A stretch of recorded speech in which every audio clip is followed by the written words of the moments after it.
জীবনে ধোঁকা খায়নি এমন মানুষ তো খুঁজে পাওয়া মুশকিল। জীবনে ধোঁকা খেতে মানুষের জীবন জর্জরিত। তবে হ্যাঁ, এই ধোঁকা খেলে কিন্তু মোটেও জীবন জর্জরিত হবে না, বরঞ্চ পেট এবং মনের শান্তি মিলবে। দেখুন ৩ পো আটার মতো নিয়েছি, সেটাকে আমি ভালো করে মধ্যে ২ ঘন্টা রেস্টে রেখেছিলাম। এরপর ভালো করে ধুয়ে যতক্ষণ পর্যন্ত সাদা জল বের হবে না ততক্ষণ পর্যন্ত ধুইতে হবে। ধোয়ার পর দেখুন চর্বির মতো লাগছে, তাই না? একেবারে কিন্তু খাসির মাংসের চর্বির মতোই খেতে লাগে এটা। তো যাই হোক বন্ধুরা, এটা এবার ভালো করে ভেজে নিলাম। ভেজে নেওয়ার পর সেই তেলের মধ্যে আলু দিয়ে হলুদ লবণ দিয়ে ভালো করে ভেজে নিয়ে আলুটাকে উঠিয়ে রাখবো।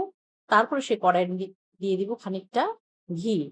আপনারা সাদা তেল দিয়েও রান্না করতে পারেন as you wish। তার মধ্যে আমি সম্বারা দিলাম, তেজপাতা, শুকনা মরিচ, জিরা, গোটা গরম মসলা। এরপর আমি আগে থেকে বাটির মধ্যে জল দিয়ে শুকনো মসলাগুলোকে ভিজিয়ে রেখেছিলাম।